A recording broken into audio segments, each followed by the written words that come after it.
Father, it's me, Michael. I did it. I found it. It was right where you said it would be. They were all there. They didn't recognize me at first, but then they thought I was you.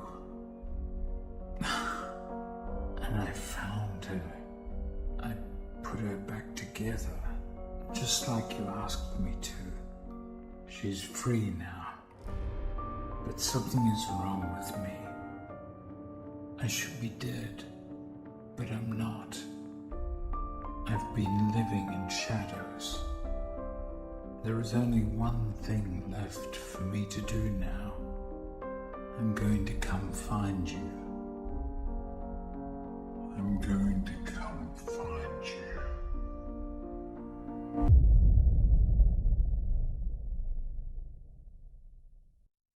Five Nights at Freddy's 2. You either love it or hate it, but one thing is true no matter your opinion on it.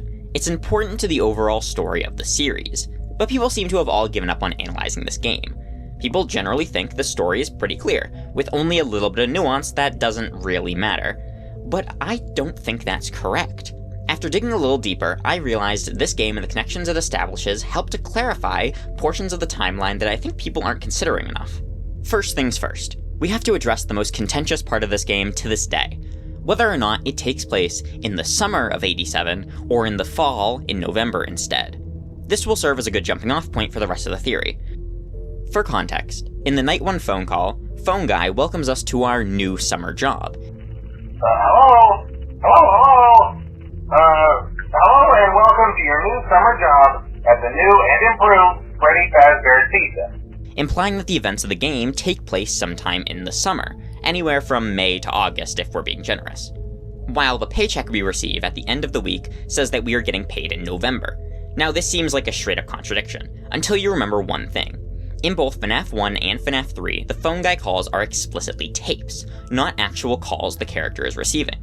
That, alongside the fact at the end of the week, the Phone Guy says they have one more event scheduled, a birthday. We have one more event scheduled for tomorrow, a birthday. And throughout our tenure at the location, we can see birthday decorations during the entire week. Now, this means that by the time we're working there, the location has already closed, but it's not unrealistic to assume they would hire a guard for a closed location. But that isn't even all. During the Night 6 phone call, not only is it explicitly laid out that you're not supposed to be there, but that the place is closed down, and they currently don't want any night guards working there. Hello. What on earth are you doing there? Didn't you get the memo? The place is closed down, at least for a while. But this raises two huge questions. Why would our seemingly random guy, Jeremy Fitzgerald, break into this place to work his night shift? And why would they hire another guard right after this if they didn't want people there? It just doesn't make sense. Unless you assume these are old tapes, recorded for a previous employee during the time in which the location was open. But who would the previous employee be if not our good old pal William Afton, going under a fake name to become a security guard? We know for a fact he works the night shift as the security guard at some point, because of the Save Them minigame. He's shown to have a badge on, and unless it were night, the place wouldn't be empty. He's also the only person with a motivation to break in and return to the scene of the crime. Hear me out. The Save Them minigame is very explicit in its name. Someone is telling you to save them. Save the kids. But the kids shown in the minigame are already dead, so why would you need to save them? Unless you aren't trying to save them from being killed, but instead from being collected by William. The puppet doesn't want these kids to befall the same fate as that of the MCI kids, so it does what it can to interfere. But rarely when playing the minigame, you encounter a familiar, shadowy figure who runs into you, and for a moment flashes on screen, you can't. Because you can't save them from becoming pawns in William's experiments, tortured souls also trapped in machines. While I think you know where I'm going with this, let's not get ahead of ourselves. It's clear you are trying to save these kids from something, but what if it's being put in the toy animatronics, I hear you saying? Well, it doesn't actually seem like the toy animatronics are possessed. Let me explain. We all know at least 5 kids die in the FNaF 2 restaurant, meaning that if the kids were to possess the animatronics, then you would need 5 robots. Well, on the surface, this seems completely fine. Each of the 3 main toys, Mangle and Balloon Boy. And while the main toys and Mangle do clearly show signs of the supernatural, Balloon Boy actually doesn't. I know that sounds crazy, but genuinely think about it. What does he do in FNaF 2? He stands around, wanders into your office, and then just continues to stand there. He doesn't have the weird white dotted eyes like the other robots, he doesn't kill you, he just stands there and laughs. Almost as if he's doing exactly what Phone Guy mentioned the animatronics are programmed to do. The working theory is that the robots were never given a proper night mode. So when it gets quiet, they think they're in the wrong room. So then they go try to find where the people are, and in this case, that's your office. I mean, sure, it's weird he crawls through the vents. But realistically, a robot probably wouldn't be able to tell the difference between a vent and a hallway anyway, especially not one as shitty as Balloon Boy. There's also another clear explanation for the other toy animatronics' supernatural behavior. Phone Guy states that they use spare parts from the older animatronics when making the newer ones. By now I'm sure you've noticed the older models sitting in the back room. Those are from the previous location, and we just use them for parts now. And it's been established that the remnant of spirits is infused in the metal that they possess, so that same metal would then give a facade of life to the toys, which explains their paranormal behavior. But we're only just getting started. The biggest issue with my theory as a whole lies within FNaF 3. Phone Guy explicitly states that There's been a slight change of company policy concerning use of the suit. Don't. After learning of an unfortunate incident at the sister location involving multiple and simultaneous spring lock failures, the company has deemed the suit temporarily unfit for employees. And it's pretty safe to assume the sister location in reference is Circus Baby's, considering how Baby talks about the springlock suit we're put in FNaF's sister location. Try not to wiggle, though. You're inside something that came from my old pizzeria. I don't think it was ever used. At least not the way it was meant to be used. Too dangerous.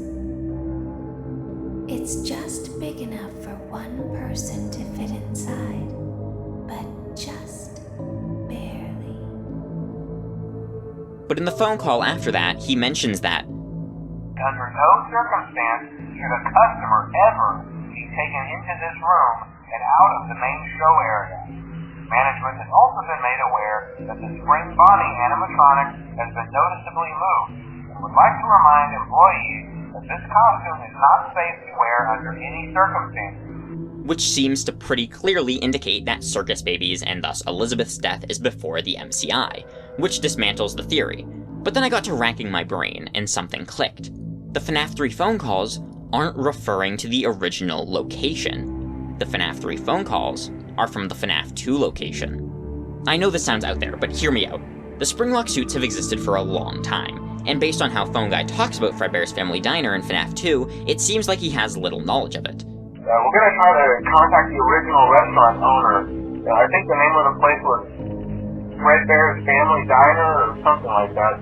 They're closed for years, though. I doubt we'll be able to track anybody down. Despite the fact it was open at the same time as the original Freddy Fazbear's Pizza. The FNaF 3 tapes are training tapes for new employees on how to handle the Springlock suits. There are only a couple of instances in which these would be created. When the restaurant opens, when the Springlock suits are introduced, or when a new restaurant opens.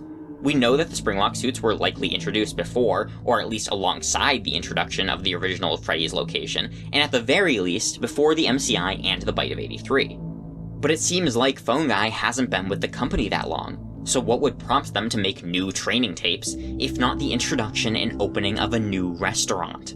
We also know that the Springlock suits were at least at the FNaF 2 location, since Phone Guy mentions that someone used one of the suits. We had a spare in the back, a yellow one. Someone used it. Also, we can explicitly see a child's drawing on the wall of what looks like Golden Freddy standing and talking to a child. But notice how they are standing, which implies someone is actually in the suit. While we don't see a safe room in the FNaF 2 location, that doesn't mean there isn't one. The whole point of them is that the animatronics and the cameras can't see them. As always, if there is ever an emergency, please go to the designated safe room. Every location is built with one extra room that is not included in the digital map layouts programmed into the animatronics or security system. This room is hidden to customers, invisible to animatronics, and is always off camera. And odds are that William used the same trick to kill the second set of 5 kids as he did the first. Phone Guy in FNaF 2 specifically says that the yellow suit used was a spare in the back, which lines up if by the time this happens, the incident at the sister location has occurred and the suit's retired. Not to mention that in the final FNaF 3 call, Phone Guy says, Hello, this is just to inform all employees that due to budget restrictions, the previously mentioned safe rooms are being sealed at most locations, including this one. Work crews will be here most of the day today, constructing a false wall over the old door face. Keyword, most, implying at least 3 different locations. If this was in reference to FNaF 2, then the safe rooms that got sealed would be the ones in the still-in-operation FNaF 2 location and Circus Babies, which leaves the safe room unsealed in the original location, leading into the Follow Me minigames before it gets sealed when they reopen that location. But the real nail in the coffin that really sealed it to me that the FNaF 3 tapes are probably from the FNaF 2 location is the fact that in the FNaF 3 Night 4 call, Phone Guy ends it with, Until replacements arrive, you will be expected to wear the temporary costumes provided to you. Keep in mind that they were found on very short notice, so questions about appropriateness/relevance should be deflected. This might seem insignificant, but remember how he ends his final tape in FNaF 2. We have one more event scheduled for tomorrow, a birthday. You'll be on day shift. Wear your uniform. Stay close to the animatronics and make sure they don't hurt anyone, okay? He tells you to wear your uniform. That's oddly specific, right? I mean, that should be obvious. Unless, by uniform, he doesn't mean guard outfit, but instead means the temporary costume. Let's focus on what else this means. Under this conclusion, Circus Babies Pizza World is open in 1987, alongside the FNaF 2 location, which might sound far-fetched at first, but actually has a fair bit of precedent. Focusing on the visual design similarities, there is an obvious connection. Both the toys and the Fun Times have sleek plastic exoskeletons, bright rosy cheeks, and these weird rectangular feet, but they also have clear design differences. The important thing to recognize, however, is how they are different and how they are similar. From a character design standpoint, they have a lot of similarities. However, from a mechanical engineering perspective, they are very different. The endoskeletons are vastly different, and the Fun Times are bigger with opening faceplates. This makes a lot of sense, however, if we recognize that William owns and operates Circus Babies, while Henry at least was the engineer behind the toy animatronics. The hardware differences make sense since they were built by different people, but with the intention of being paired with each other. It would also be why characters like Balloon Boy seem like they come from Circus Babies. It's possible that Balloon Boy and other stuff was taken from Circus Babies after it closed down and used in the FNaF 2 location. Or Balloon Boy simply fit the overall theme of the restaurants in unison.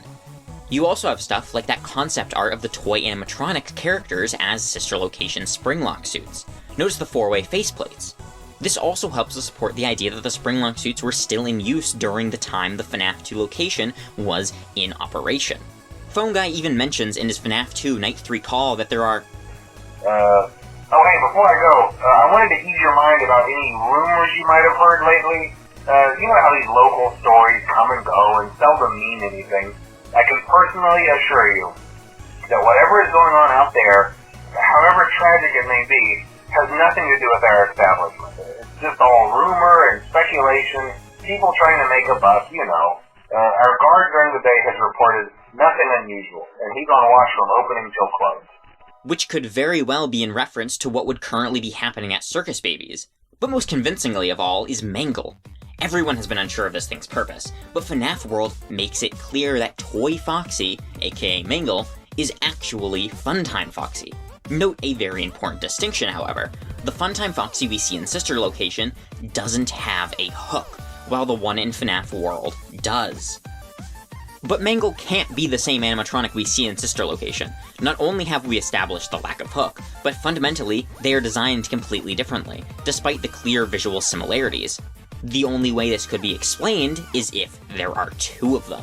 Why would there be 2 of them? Well, as a character to exist across multiple locations at the same time. Both locations having characters from the other. Once again, note the concept art. We see Freddy, Bonnie, and Chica, but not Foxy, as Springlock suits that were likely at Circus Babies, while the FNaF 2 restaurant has Funtime Foxy and Balloon Boy, which would be characters from Circus Babies Pizza World. Hell, this can even help to explain Shadow Bonnie of all things. If those Springlock suits truly were at Circus Babies, then that would most likely mean one of them is the culprit behind the infamous Springlock failure. If we analyze the inside of the sister location Springlock suit, we can gather very few details, but I think just enough to come to a conclusion. Looking at the shape of the mouth, the Springlock suit looks most like Toy Chica. Specifically, Toy Chica without her beak. The top of the mouth curves up ever so slightly. It peaks in the corners before curving down and back up near the center. No other animatronic in the franchise has this, at least not from what I can find. And sure, maybe this means that the suit is Toy Chica. That's a perfectly valid conclusion, but I'm gonna take it a step further. We don't see what's beneath Toy Bonnie's mouthpiece. But if you assume it's the same shape, then Toy Bonnie, or at least the Springlock suit version of it, is also a fair conclusion. The one thing no one has had an explanation for, and I mean no one, is why Shadow Bonnie looks like Toy Bonnie. But this explains it. The Springlock failure incident victim died inside a Toy Bonnie Springlock suit and went on to become a weird agony spirit thing. It's also so much more ironic. Michael is stuffed into a Toy Bonnie suit, just like how William gets springlocked inside Spring Bonnie. Granted, there is still a lot of questions left to be answered about Shadow Bonnie, but I do think this is a valid explanation for how it came into being. Finally, the Bite of 87. Was that the Bite of 87? If the phone calls are from the summer, and Jeremy Fitzgerald isn't the bite victim, then who is? Well, upon analyzing the phone guy dialogue closely, on night 4 of FNaF 2, he mentions that someone may have tampered with their facial recognition systems. We're not sure. But the characters have been acting very unusual, almost aggressive towards the staff. They interact with the kids just fine, but when they encounter an adult, they just stare. And then, in the follow-up Night 5 phone call, he mentions how when we get it all sorted out, we may move you to the day shift. Our position just became available. We don't have a replacement for your shift yet, but we're working on it. People assume this line is in reference to William getting fired as a day shift guard. But remember, William couldn't have been the day shift guard, he has to have been a night guard. Otherwise, he wouldn't have been able to skulk around during the night without any other person being present. I hear what you're saying though. What if William was the first guard to work that location who got moved to the day shift? Well, that is possible, I feel it's unlikely. Considering that means he'd have to continue to stick around after having murdered the children, which wouldn't really make much sense, and that means he'd also get fired before everything went to shit in the final night. From what I understand, the building is on lockdown. No one is allowed in or out, especially concerning any previous employees. You're not looking out for people who were previously employees at the current restaurant, but previous employees of the company overall, having worked at the original.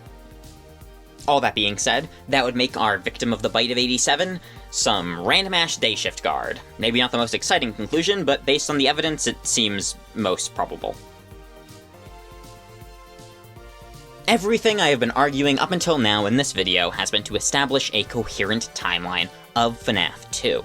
And after compiling all the evidence, this is the 2-week timeline of when the FNaF 2 location was first open that I have been able to establish. But it's not very visually appealing or easy to understand, so let me paint you a picture instead.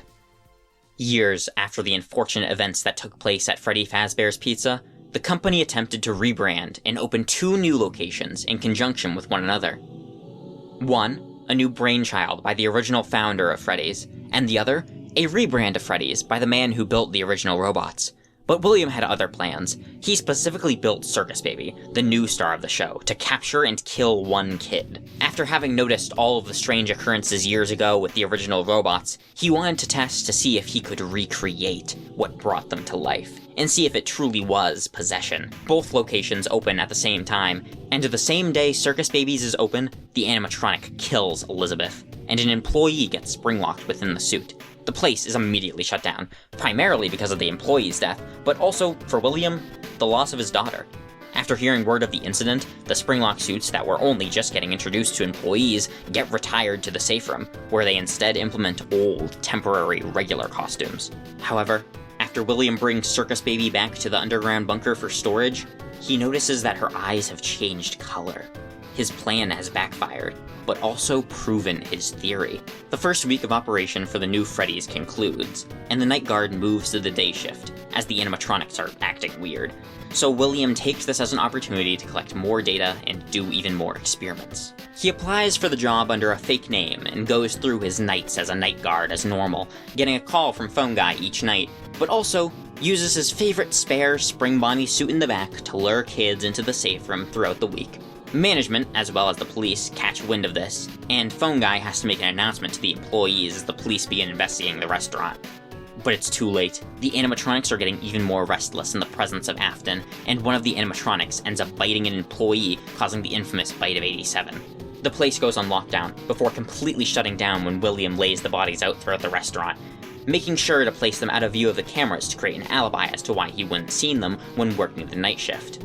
The next night, William sneaks back into the restaurant to collect the bodies and bring them back to his bunker for experiments.